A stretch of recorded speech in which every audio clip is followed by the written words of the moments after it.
Vamos lá, meus irmãos, vamos lá. Continuando aqui, nosso primeiro dia de aula de hermenêutica 1 e 2 é o nosso último bloco. As nossas aulas estão sendo gravadas. Então, continuando aqui o nosso slide, Tomé, dê o segundo parágrafo para nós, por gentileza, Tomé. Milton Terry diz que a hermenêutica é tanto ciência como arte, na qualidade de ciência. Ou melhor, na qualidade de ciência, enuncia princípios, investiga as leis do pensamento e da linguagem e classifica seus fatos e resultados. Dá uma pausa aqui, Tomé, dá uma pausa. Olha só, essa frase, irmãos, é maravilhosa. A hermenêutica, ela é ciência e ela é arte. Eu vou usar muito esse termo também na matéria seguinte que nós daremos no segundo bimestre, que é a homilética, que é a arte de pregar. A pregação também ela é ciência e ela é arte. Olha só que interessante.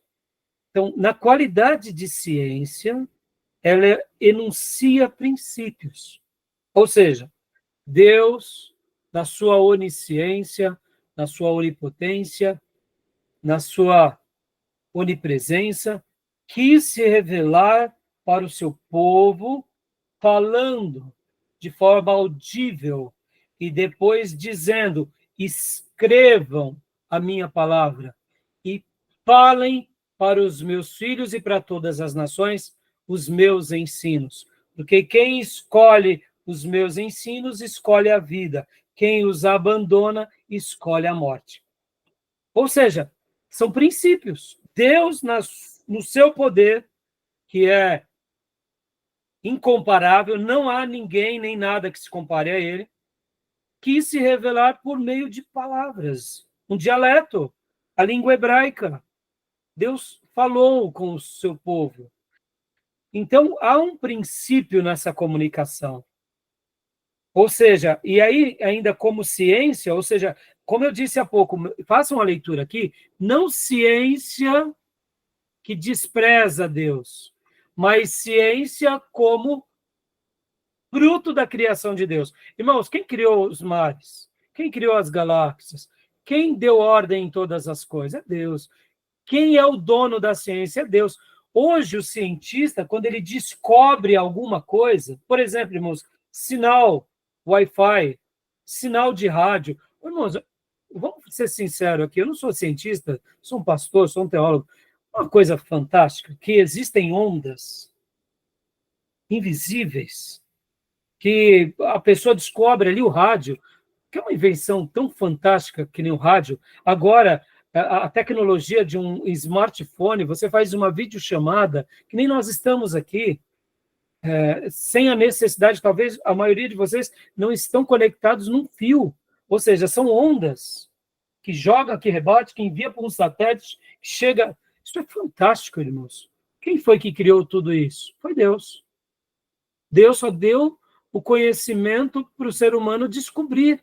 Quantas outras leis existem? Não sei.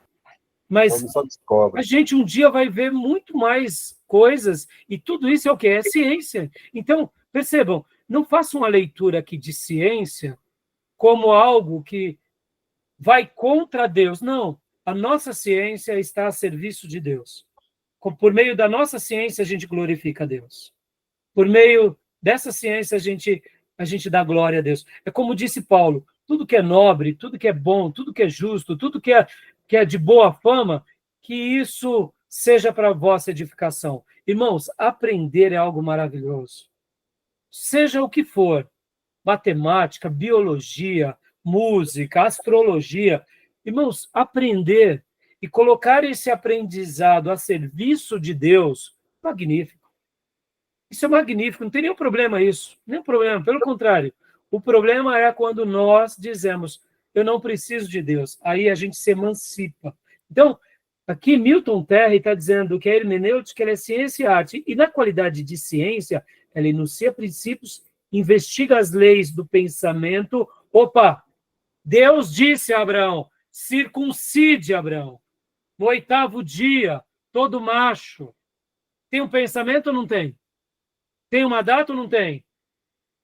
dedique um sacrifício por isso. Olha só que interessante. Há uma linguagem ou não há?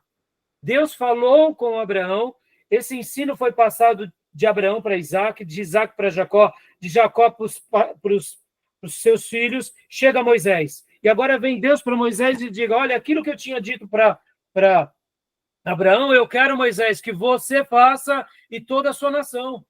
Porque quem não fizer não está andando de acordo com aquilo que eu desejo. Porque se vocês querem me servir, todos aqueles que querem me servir têm que ser circuncidados. Perceba, há um pensamento divino dado ao homem, há uma linguagem, há uma linguagem, e dá a linguagem e classifica os seus fatos e resultados. Há uma classificação desses fatos, desses resultados. Tá? Então, a hermenêutica, no lado de investigação, ela é maravilhoso. Por quê? Porque a gente vamos aprender um pouco melhor, como o Júnior tinha dito há pouco. Quando alguém vai traduzir a Bíblia, e ela vai traduzir ali para uma tribo indígena, tem que tomar cuidado, porque não é porque para nós aqui há uma correspondência, que para eles há uma correspondência. E se não tem uma palavra que expresse aquela ideia naquela tribo indígena? Então, o tradutor vai ter uma dificuldade muito grande, ele vai ter que estudar, ele vai ter que esperar, ele vai ter que examinar. Então, perceba, tudo isso é ciência. Então, percebe que a hermenêutica ela é tanto arte quanto ciência. Então, durante esses dias, a gente vai estar olhando muito aqui a questão da ciência, na gramática, da ciência, na história. E aí onde entra a arte? A gente vai ver a arte agora. Leia para nós também. Como arte? Como arte, ensina como esses princípios devem ser aplicados e comprova a validade deles, mostrando o valor prático que tem na elucidação das passagens mais difíceis. Portanto, a arte da hermenêutica desenvolve e constitui um método exegético válido. Ou seja, já na arte, a pessoa vai aplicar. Vamos lá. Como que Davi aplicou todo o ensino de Abraão na vida dele? Como Davi aplicou todo o princípio de Moisés na vida dele? Vamos lá. E como Davi também foi canal da revelação. Percebam, é a arte. Vocês vão lembrar, por exemplo, daquele episódio quando Davi está trazendo a arca e de repente, Uzá encosta na arca, porque os bois, a carroça passa numa pedra e a arca possivelmente poderia cair. Uzá encosta na arca e ele morre. Lembra desse episódio? Tinha algum texto na Bíblia? Quando a arca estiver sendo carregada por bois numa carroça. Tinha isso? O que Davi fez naquela hora? Ele usou da arte. Aonde está a arte na hermenêutica? É na forma que nós fazemos a teologia, como aplicamos hoje. Olha que interessante. Ou seja, a gente vai usar o lado investigativo, a gente vai usar a ciência, mas a gente vai também fazer com que todos esses princípios que foram aplicados um dia na vida dos escritores, que receberam a revelação, como eles podem ser também aplicados e comprovados na nossa vida hoje. 2000 anos depois da igreja ter nascido. E como isso tudo vai se tornar prático no nosso dia a dia. Por isso, Miriam, que não tem Deus mãe. Porque nunca teve Deus mãe. Quem está enveredando para isso é mais uma heresia. É mais uma.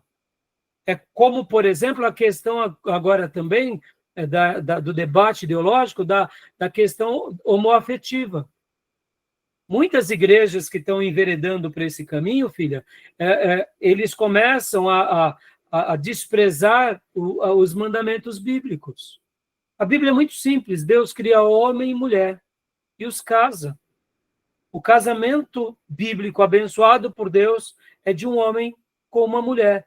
E nas páginas da Bíblia, quando Deus estava corrigindo o seu povo, Deus ensinou, olha, não pode ter relações ilícitas, e tem uma lista enorme com animais, com parentes, com outro que não seja sua esposa. Ou seja, a Bíblia condena tudo isso, está claro.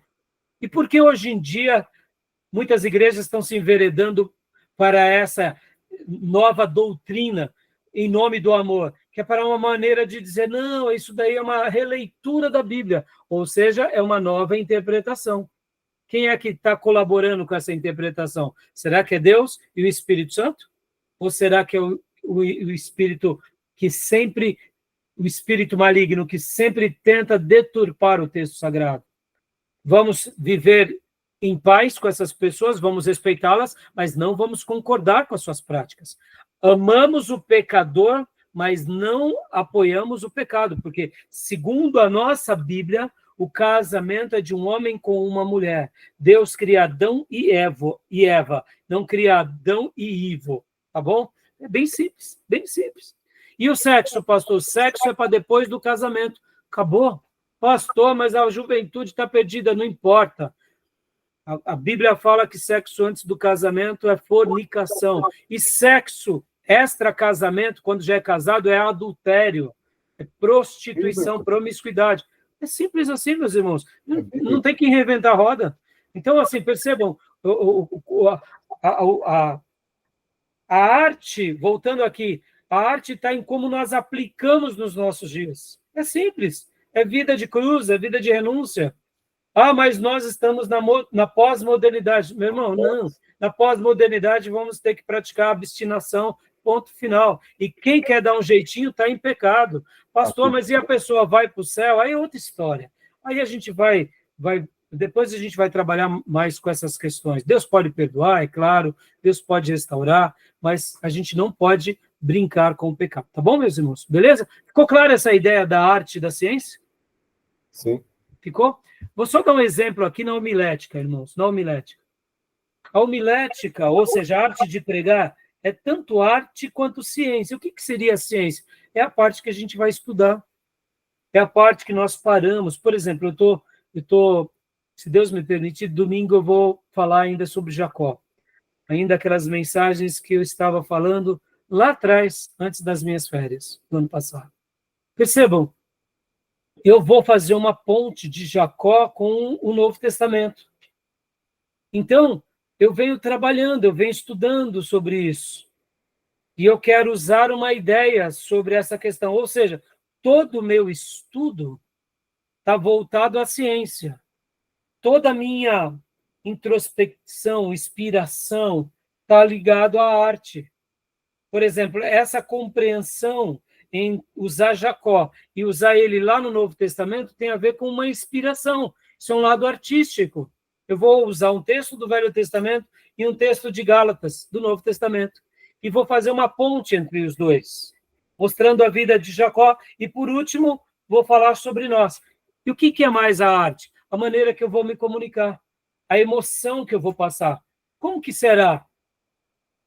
Eu deduzo que será de uma certa forma, mas eu não sei, pode ser que haja algumas mudanças, porque a maneira em que subimos num púlpito e começamos a falar, pode ser que a gente fique mais emotivo, pode ser que a gente fique mais carismático, mais enérgico.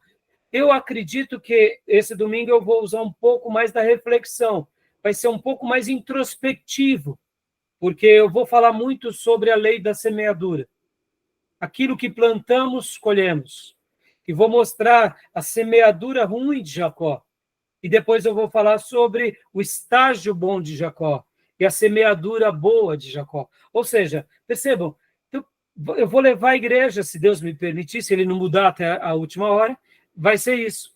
Então, percebam, a pregação, ela é ciência, ela é arte. Ela é ciência porque eu estudo, eu leio a Bíblia, eu vou no texto. Ela é arte porque eu me ajoelho, clamo a Deus, eu oro, eu peço para que Deus continue falando ao meu ouvido, para que ele me guie numa ilustração viva. Percebam, é ciência e é arte. A nossa vida é assim o tempo todo. A gente não percebe, né? Pode ver, quando a gente vê a vida nessa premissa, ela fica mais leve, ela fica mais doce. Não fica? Se a gente for estudar algo só no campo, na área científica, fica muito pesado. A medicina, irmãos, por incrível que pareça, ela tem a ciência mas ela tem a arte. Vocês já chegaram a pensar sobre isso ou não? O direito tem a ciência e a arte, tem ou não tem, Júlio?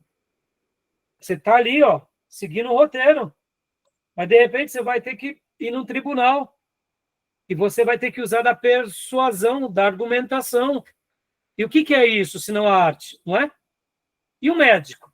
O médico ensina a fazer a cirurgia cardíaca ou a cirurgia cerebral. Ele ensina, ele estuda, ele lê, ele vai para outra cirurgia como médico auxiliar, e chega um momento que é a arte. Por quê? Porque nenhum coração é igual ao outro. De repente ele está lá, mesmo depois de 30 anos fazendo cirurgia cardíaca, aquele coração tem uma reação que nenhum outro teve, ele vai ter que improvisar. E o que é o improviso, se não a arte? Percebam, irmãos, a arte, ela nos leva ao improviso, mas o improviso, ele sempre será bem feito se a minha formação foi espetacular. Por que os apóstolos acertaram muito bem? Porque durante todas as lições em que eles aprenderam com o mestre, eles foram entregues àquela causa. Quando eles precisaram improvisar, eles estavam prontos. Agora, o ruim é viver de improviso. E aí a gente dá o nome de espiritualidade, está entendendo? E é por essa razão que muitas pessoas que ficam espiritualizando tudo, a gente acaba vendo que não tem nada de espiritualidade. Ali é só visão rasa, profetada, porque a verdadeira espiritualidade, ela tem fundamento nas escrituras. E quando a gente pratica o improviso, se a gente fez uma lição de casa, Deus sempre nos honrará. Tá bom, meus irmãos? Deus não compactua com vagabundo e preguiçoso. Guardem isso, irmãos. E nenhuma vez na Bíblia Deus separou para a obra dele um vagabundo. Abraão não era vagabundo, Jacó não era vagabundo, Isaac não era vagabundo, Davi não era vagabundo, Moisés não era vagabundo. Não há ninguém na página da Bíblia que era vagabundo. Pedro estava pescando, Levi estava cobrando impostos, estava fazendo um trabalho que nem o dos políticos, mas percebam, Deus não separa para a sua obra vagabundo. Nós precisamos ser dedicados, nós precisamos ser prolixos, nós precisamos, tá bom? Para servir melhor o reino de Deus, tá bom? Só uma última coisa aqui. Só uma última coisa. Eu não quero dar o meu coração para um pastor cuidar. Que guardem isso, irmãos. Você vai fazer uma cirurgia cardíaca em qualquer médico? Recebeu qualquer diploma em qualquer lugar? Onde você vai? Você procura saber as patentes, as experiências, não é isso? E agora eu te pergunto, qual é a função de um pastor para uma ovelha? Ele cuida da nossa alma, meus irmãos. O pastor cuida da nossa alma. Eu vou entregar minha alma a um camarada que não estuda, que não ora, que não se aplica, que não se consagra. Percebam, olha o perigo que eu tenho. Ah, mas não vai me atrapalhar. Atrapalha. Porque se ele vier para nós e dizer, ó, Deus está me falando o que Deus nunca disse, perceba, ele está se pondo como um falso profeta.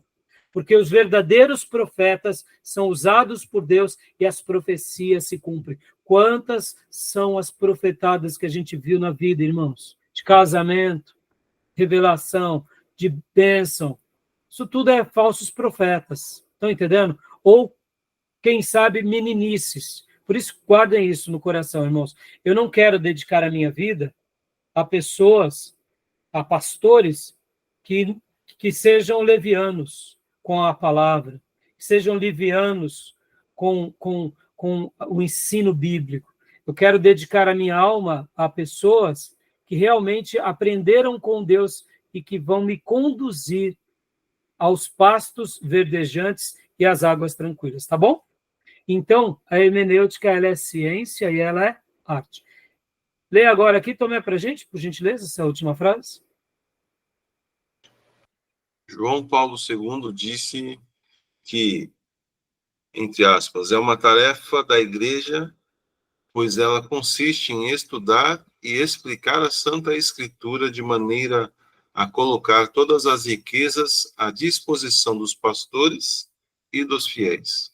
Então, aqui o professor que montou esse slide, ele está fazendo uma citação dizendo que João Paulo II disse isso. É uma pena que a Igreja Católica não faça isso, e nem mesmo os padres, na sua essência. porque a hermenêutica deles não é uma hermenêutica escriturística, é uma hermenêutica também com tradição e com filosofia, né? É uma pena, mas a palavra dele não está errada. É uma frase correta. É uma pena que eles não praticam isso que aqui foi dito por João Paulo II, né?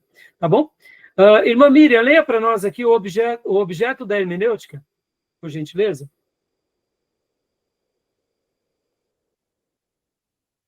Consegue ler? Isso, o objeto da hermenêutica. Para que serve a hermenêutica?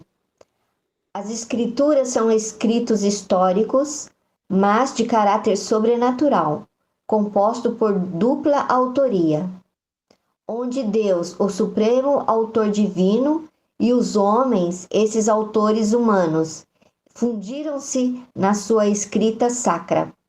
Tá bom, até aí, minha irmã. Olha só que interessante, meus irmãos. Qual é o objetivo? O objetivo é mostrar que Deus, unido a nós, quis assim se revelar e deixou o texto bíblico com essa parceria. Irmãos, a Bíblia não poderia ter sido escrita por anjo? Claro que poderia. Deus usou homens, como diz Timóteo, como diz também Pedro, homens consagrados, que se dedicaram a essa causa e que agora aprenderam. Então, percebam que há uma dupla autoria, sabendo que a principal autoria do Espírito Santo, é óbvio, que agora ele pega apenas e se revela a seres humanos. E por que Deus faz isso? Para mostrar que há jeito para a nossa vida, meus irmãos. Porque, irmãos, quando a gente pega um Jacó, que viveu uma vida de desviado até os 70 anos, e a gente olha para Jacó e a gente olha para tanta gente do nosso lado e fala assim, para esse daí não tem jeito, mas quando a gente conhece as Escrituras, a gente fala assim, esse é um Jacó de Jesus. Mais cedo ou mais tarde, Deus converte essa vida. Porque se Jacó foi alcançado, por que tal pessoa não pode ser? Então, perceba que a Bíblia ela tem essa dupla autoria pela permissão de Deus, para mostrar que homens pecadores como aqueles foram instrumentos de Deus na sua revelação, Deus também pode hoje pegar pecadores como nós e fazer de nós instrumentos do seu amor. Amém, meus irmãos? Agora, vamos aqui. 2, leia para nós, Miriam.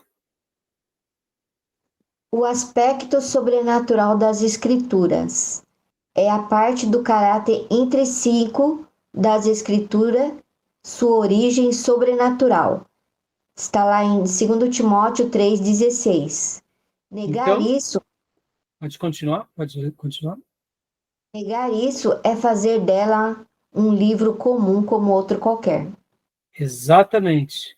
Então, vamos ler esse texto, porque esse texto é importantíssimo lê-lo. Eu vou colocar aqui na tela para vocês. Então, a Bíblia, irmãos, guardem isso. Por isso que eu disse aqui, irmãos, ela é sobrenatural, ponto final. Deus quis se revelar a nós e nos deixou um livro sagrado. Louvado seja Deus. O nome dela é Escrituras Sagradas, é Bíblia Sagrada para nós, mas a gente conhece como Escrituras, é a palavra de Deus. Negar isso é negar esse lado sobrenatural. Eu quero compartilhar agora o texto com vocês, vou pôr aqui na minha Bíblia em Kindle, olha só. Olha o que está escrito. 3,16.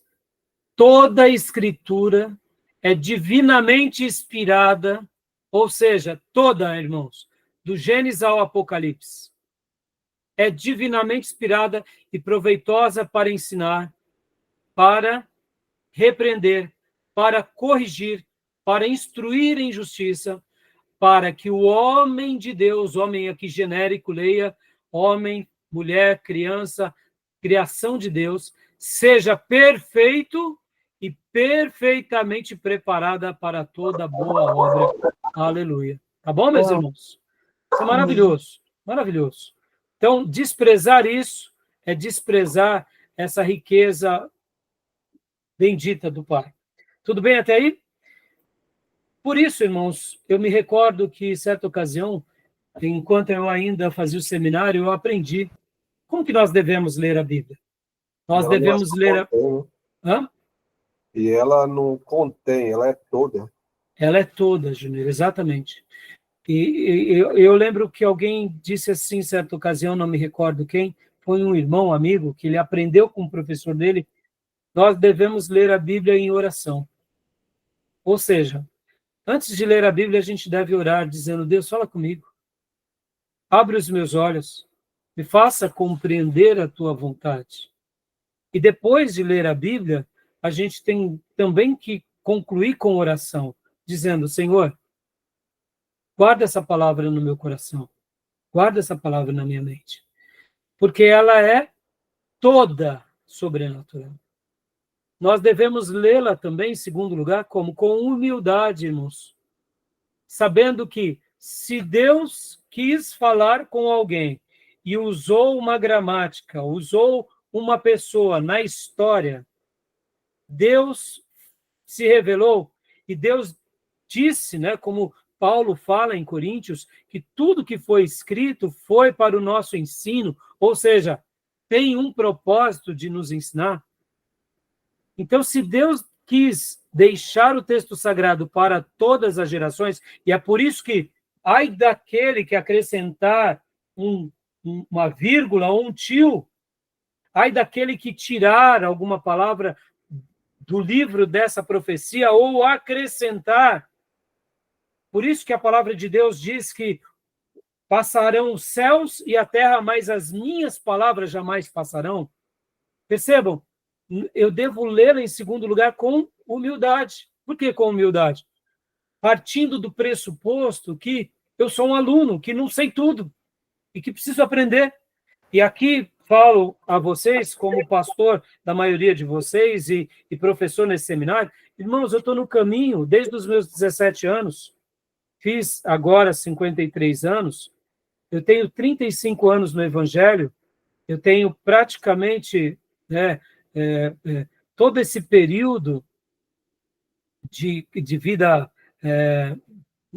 dentro da igreja, no seminário, eu posso dizer para vocês, eu estou aprendendo a cada dia. A cada dia é uma lição nova, a cada período é um aprendizado novo. Ou seja, a gente, na realidade, não sabe de nada. A gente aprendi alguma coisinha, aprendi, mas sei de tudo? Nada, não sei de nada. Eu sei que eu não sei. Eu aprendi algumas coisinhas, mas eu sei que eu posso aprender ainda mais.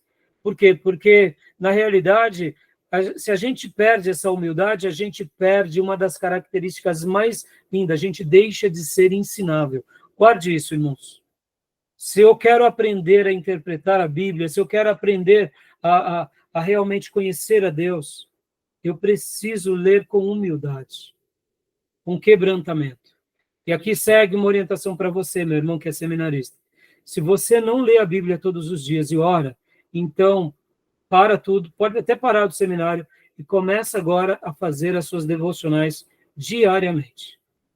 Porque tudo começa pelo início. Como assim, pastor? Eu preciso ter com o meu Deus comunhão diária. Eu preciso ter. E aqui eu não estou falando que você vai ficar 2 horas, 1 hora lendo e 1 hora orando. Não, eu não estou dizendo isso. Eu estou dizendo, separe um tempo, ou pela manhã, tarde ou noite, onde você lê a Bíblia nessa disposição, dizendo, Deus, fala comigo, revela-se a mim. E depois você ora a Deus. Porque quando nós temos essa prática, nós estamos vivendo os princípios de uma fé piedosa. Ou seja, nós estamos cuidando da manutenção da nossa fé. Essa devocional diária, somada à vida de uma igreja, e é por isso que os alunos que farão seminário nessa casa sempre terão que estar debaixo de uma igreja, serem membros de uma igreja, o pastor recomendá-los, porque, irmão, não tem sentido. A vida da igreja é maravilhosa, mas ela é a fé no coletivo. A vida devocional é a fé no pessoal, ou seja, as 2 asas do crente. São os 2 remos do crente. e assim a gente vai vencendo, e assim a gente vai crescendo. Eu digo para vocês, sem medo de errar, praticamente 99% das minhas mensagens nascem aqui, meus irmãos, nos meus momentos de devocional, quando eu abro a Bíblia e vou ler. Aí Deus fala comigo, e Ele me inspira, e aí eu vou para os meus estudos, aqui nesse meu ateliê. E aí depois eu subo no púlpito e prego para os irmãos. Mas eu digo, se eu não tivesse essa intimidade com Deus, com certeza eu seria mais um reprodutor de mensagens. Eu tenho muitos livros de mensagem, sem demagogia, irmãos. Eu não consulto livros de mensagens. Os livros de mensagens, eles são apenas como apoios, raramente quando eu preciso. Por quê? Porque eu quero ouvir Deus, eu quero entender o que Deus quer falar com a nossa igreja ou quando eu vou pregar fora. Tá bom, meus irmãos? Então guardem isso, irmãos. Há um aspecto sobrenatural e a gente precisa nutrir isso com muita piedade, tá bom? Alguma pergunta? Alguém queria falar alguma coisa? Não? Então, prosseguindo aqui rapidamente, a gente já está nos entretantos da nossa aula. Vamos ler aqui a próxima. Aqui. Leia para nós, Tomé, por gentileza. Um exemplo desta maneira racionalista pode ser visto no diálogo narrado no livro Código da Vinci. É citado por Wilson Scholes. O diálogo é este. Teabing pigarreou e declarou: a Bíblia não chegou por fax do céu. Como disse, a Bíblia é um produto do homem, minha querida, não de Deus. A Bíblia não caiu magicamente das nuvens. O homem a criou como um relato histórico de uma época conturbada, e ela se desenvolveu através de incontáveis traduções, acréscimos e revisões. A história jamais teve uma versão definitiva do livro. Oh, sim. Aqui o nosso querido irmão, ele só está dando uma ilustração de como pensam a maioria das pessoas, que a Bíblia ela é fruto da genialidade de alguém. Irmãos, é aquilo. Uma pessoa que não passou pela conversão, ela não vai entender porque a Bíblia é espiritual. Então, a maioria das pessoas, até mesmo que estão vivendo uma vida religiosa, pensam assim, que a Bíblia foi produto de uma igreja, de um grupo, foi produto de pessoas para poder manipular outras, e aí vai. Mas a gente sabe que, de fato, não é, né, a Bíblia não tem nada a ver a isso, tá bom? E aqui, para a gente concluir... Oi, Júnior? Uma visão racionalista, né? Exato, né? Esse é o problema do ser humano, irmãos, porque a gente tenta dar uma resposta para aquilo que a Bíblia não dá, né? E para a gente concluir agora, irmãos, o objeto da hermenêutica, leia para nós, Júnior, por gentileza. O objeto da hermenêutica, a autoridade das Escrituras. A autoridade das Escrituras significa que todas as palavras das Escrituras são palavras de Deus, de modo que não crer em alguma palavra da Bíblia ou desobedecer a ela é não crer em Deus ou desobedecer a Ele. Exato. Então, dá uma pausa aqui. Okay. Então, olha só que interessante, irmãos. Se a gente não pode abrir mão disso. A Bíblia, ela é uma verdade absoluta. Ela é um livro autoritativo. Por isso que eu amo, irmãos, e aqui, abre um parênteses, tá? Estamos aqui no nosso seminário teológico, STBM, conhecido nas redes sociais como Missionário Seminário, nascido do STBnet, Seminário Teológico Batista Nacional Ernesto Nini, que tem como base uma doutrina da Convenção Batista Nacional, que também nasce da Convenção Batista Brasileira, percebam, mas seja batista, seja presbiteriano, seja metodista, seja luterano, seja qualquer igreja pentecostal, se alguém questiona a autoridade das Escrituras, a pessoa já está errada. Ela não está fazendo uma hermenêutica correta. Por exemplo, o grupo que parou a Miriam, esse grupo de coreanos, outrora eu tinha a ideia, Miriam, que era um grupo de chineses, não de coreano, né? Mas seja lá o que for, Ou seja, a hermenêutica deles não está usando a Bíblia de forma correta. Eles estão tentando dizer o que a Bíblia não diz. Então, as Escrituras, para nós, ela é o nosso livro autoritativo. É a nossa última palavra. Assim como para uma nação séria, a Constituição é a última palavra, para nós é a Bíblia. O que ela diz, está dito. Então, guardem disso. O objetivo dessa aula é trazer essa autoridade das Escrituras sobre nós. Percebam, irmãos, uma pessoa liberal não consegue guardar a autoridade da Bíblia. Por quê? Porque uma pessoa liberal vai dizer, é a Bíblia, mas é a ciência também, é a ideologia, é a nova releitura. Ou seja, não serve. Segundo objetivo da hermenêutica, leia para nós, Júnior, por gentileza. A clareza da Escritura. Podemos afirmar que a Bíblia é escrita de forma tal que todas as coisas necessárias para a nossa salvação e para a nossa vida e crescimento cristão encontram-se bem claramente expostas nas Escrituras. Aleluia. Ou seja, ela é clara, irmãos. Ela tem tudo o necessário para a nossa vida espiritual, familiar, profissional, ética, moral e social. Ah, pastor, mas ela não fala de avião. Tá bom, mas tá aí, daí? Qual o problema não ter falado? Ah, não tem submarino na Bíblia. Tudo bem, daí? Qual o problema? O meu submarino é o quê? Para matar americano? Matar russo? Ou o meu submarino é para descobrir mais o mar? Então, entendam, percebam, a Bíblia, ela tem tudo necessário para a nossa vida. Ela não vai conter todas as coisas, mas ela vai ter o necessário para a gente ter uma vida espiritual e uma vida abundante, uma vida liberta do pecado. Que é fundamental, né? Tudo que é fundamental. E mais essas duas outras coisas, Júnior?